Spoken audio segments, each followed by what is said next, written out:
Ang tanong ni Triple King is, okay lang ba sa inyo yung nakatihaya kayo tapos nakapatong ang lalaki sa taas ninyo?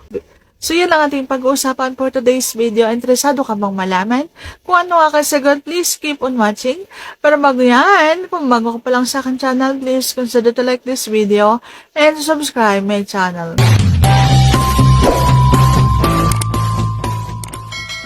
Alam nyo, yan yung number 1 na pinaka-paborito ko sa tatlong paborito ko na ginagawa kapag ka nagpapalakpakan.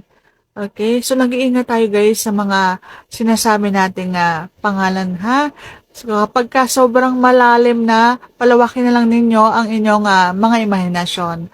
At iniiwasan kong magsalita ng tamang pangalan or tamang banggit doon sa ginagawa ng palakpakan. Okay? So, ang nagtatanong sa atin, so okay lang ba? Okay lang yon. Yun yung pinakamasarap para sa akin.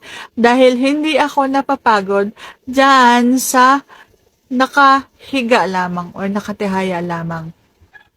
So, syempre, ang pangalawang pinakapaborito ko, so, syempre, nakapatong ako. Ako yung nagmamaneho. At pangatlo, yung nakatalikod naman. Yan yung tatlong pinakapaborito ko sa lahat na ginagawa kapag ka nagpapalakpakan. Okay, so yan yung pinakamadali, yung malapit na malapit kayo sa isa't isa na pwede kayong maghalikan, pwede kanyang halikan sa leeg, sa kung saan parte, pwede niyang abutin yung iyong dalawang bundok, yung mga ganon. Kaya ako yan napangalanan na pinakapaborito ko kasi alam niyo naman ako na sobrang gustong-gusto ko na nilalaro yung aking dalawang bundok habang pinabayo ako.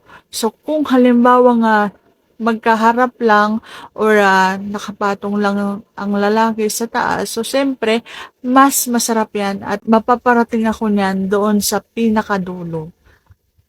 Yung aking hangganan, mararating ko. Lalong masarap yan kapag pinatungan ng unan sa ilalim ng balakang. Mas masarap yung nakaangat yung balakang ng isang babae kapag ikaw ay nakabato. So sana naging maliwanag ang paliwanag ko, and if you like this video, please consider to like this video and subscribe my channel. Thank you for watching. See you on my next vlog.